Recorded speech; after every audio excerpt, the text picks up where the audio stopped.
everyone. I'm Pratyush Mahapatra, 2011 A3PS042H, and a volunteer at Bitsa International.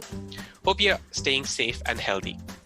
We're starting a new section where we will track the journeys of some remarkable Bitsians who decided to take the road less traveled. For our first session, I have with me a good friend, GarvMalik. Garv is a 2015 BITS Hyderabad alumnus who studied civil engineering. After graduating from BITS, he worked for a couple of years in digital marketing while also pursuing his passion as a stand-up comedian, which is now his full-time gig. Garv, glad to have you with us. Same here, Pratish, same here. Okay, to start off, since you're a comedian, I thought this would be a good first question. Why don't you tell us a funny story from your time at BITS? Interesting. Obviously, there are far too many, but one of the ones which I would prefer sharing would be again. So back in 2012, memes had just come in, and at that point, I see where this is going.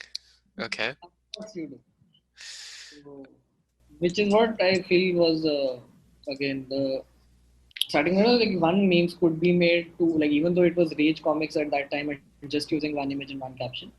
But yeah, the funny part was creating a Facebook group because like we had one notice board sort of a Facebook group, and shit posting in that group caused a lot of problems. Seniors were angry. People were like they're missing the important stuff. So we made another group for shit posts so that nobody would post notices there.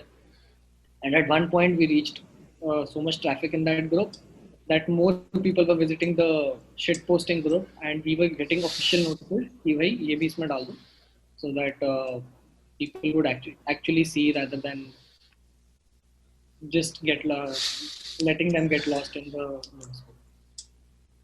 Yep,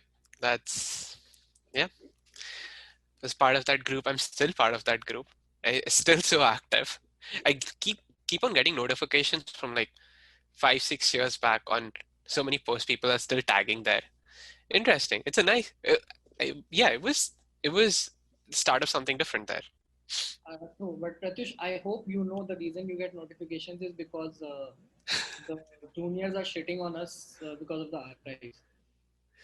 Yeah, some people post about. I think the notification I'm still getting is someone asking why they gave a low grade on some subject, and it's still showing up. Like apart from your take on, okay, yeah. Also, I'm happy that you've become funny recently, because I really do not remember laughing at any of your joke at bits. Obviously, there was no reason you would because you were the butt of those jokes. Oh, bye. Okay, Considering I thought you made all the memes on you, there was no way. Like you would laugh at it if you had a great sense of humor. okay, cool. Sure.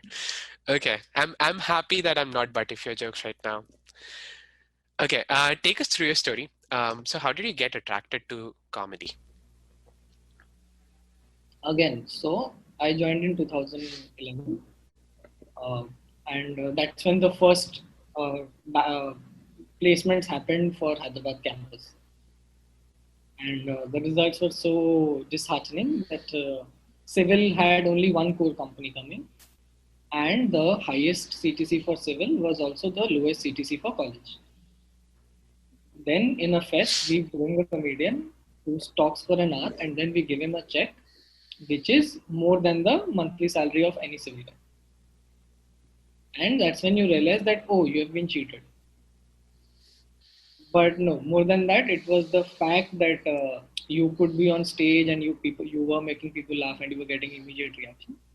And that's when I thought that, this is fun. So a mixture of pragmatism with instant gratification? Exactly. That's the story of everyone's life. So would you say that your time at BITS, it turns out your time with BITS was helpful in figuring out what you wanted to do. But when did you actually realize that you could make it as a professional? Again, I did not know whether what I knew in college and at least in the first few years of my comedy career was that I want to do this. Now, whether it becomes a career or not was secondary. So suddenly, like after, let's say, doing first 5 minutes on any stage, my next target is to build a 15-minute set or do 20 minutes of jokes that work in different places. So I was only chasing those goals, and I was like, "ठीक है, मतलब everything else we'll see." Okay. So I know how my parents generally react if I tell them something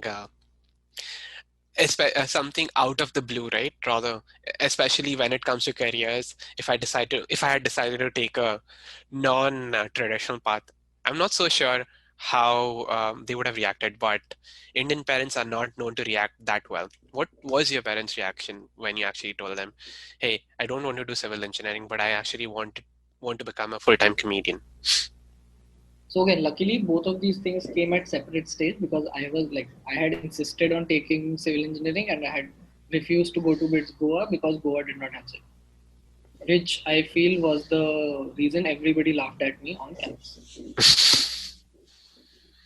But then again, leaving civil was a choice which happened after I went into my first job and I realized it's in a far off remote location and the biggest aim anybody had was to get a little more corrupt.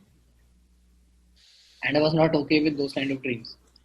Now, civil like comedy becoming a career came again after 2 years or 3 years of working. That was in 2017.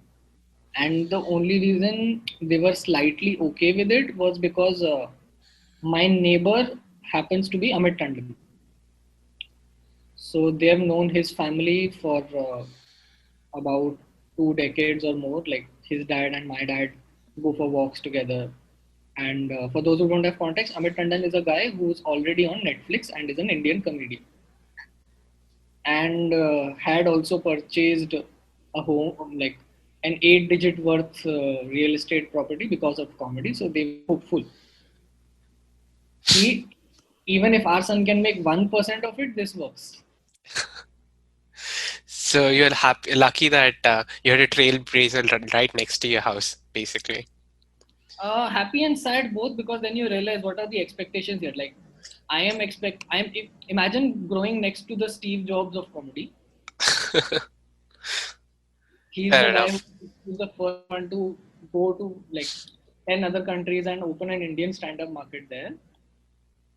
And yeah. But you do have more connections because of him now. No, well, again, my connect since he was in Delhi and most of my stand-up career began either in Hyderabad or Bombay. Okay. So again, I got connected to him even though like he's my neighbor, but there's a 20-25 year age gap as well. So it's not someone I was hanging out with anyway. It's like I got to know him after I had solidly entered the industry and started knowing people. Okay. Yeah, that sounds good.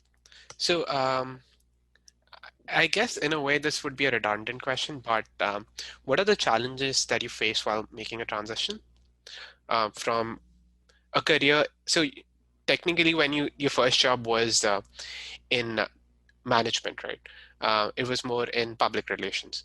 So, what was the how would you say that? How did you feel the transition was from that career to a career in full-time comedy as a full-time comedian? So when it challenges one, having a boss is like you have deadlines, you're someone you're accountable to, so you keep working. So switching to a comedian job is like you have to be accountable to yourself, push yourself, and matlab, ideally there's nobody's gonna say anything if you wake up at 2 p.m. But you have to, and then start writing jokes and ensure that you have targets that you reach and write new jokes every day. The second is the finance part because in a job we are used to on the first of every month you are going to get X amount in your uh, bank account. But in terms of comedy, it's absolutely uncertain. One month you could make 3x of what you were making, the other month, or maybe then you could have 2 months of making like 0 rupees in total. So again, your mind also starts getting insecure. कि अब आगे काम आएगा नहीं और whether you will get any like where is this going? So yeah, these two challenges. Okay, so these are questions that my team insisted on keeping. So on a scale of 1 to 10, how comfortable are you expressing humor on controversial topics? I guess before you answer this question, what do you define as a controversial topic? So I'll define a controversial topic where whatever you post, you'll either mostly be on the wrong side, or there will be enough people who will be abusing you on the internet for saying so. Okay. Now, in a live show with 100 200 people, you can get away with a controversial win because like they'll be patient enough to listen to you, and then they know that you'll follow it up with a joke. But on the internet, there is no mercy because they come with their own preconceived bias, and they have no liking or inclination towards you. Like a person in a live show sort of booked a ticket and wanted to see you, so they'd be willing to listen. But on the internet, they don't give a shit.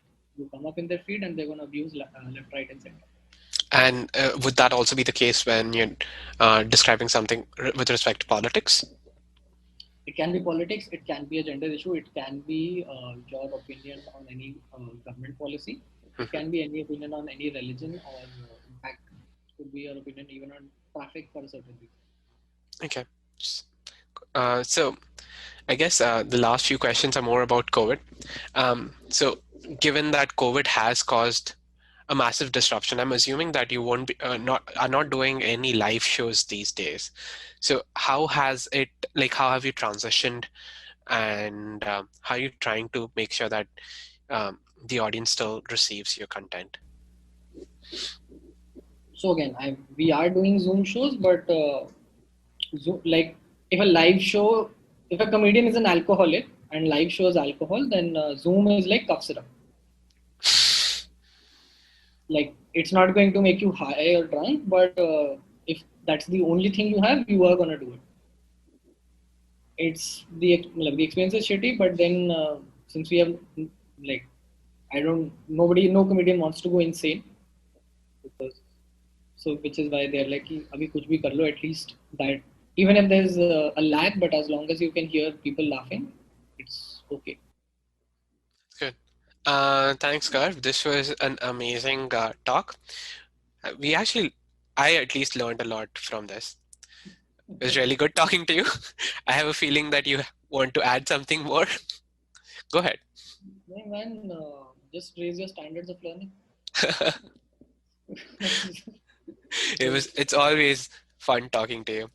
Okay, thanks, Garv. Bye. Thanks. Bye.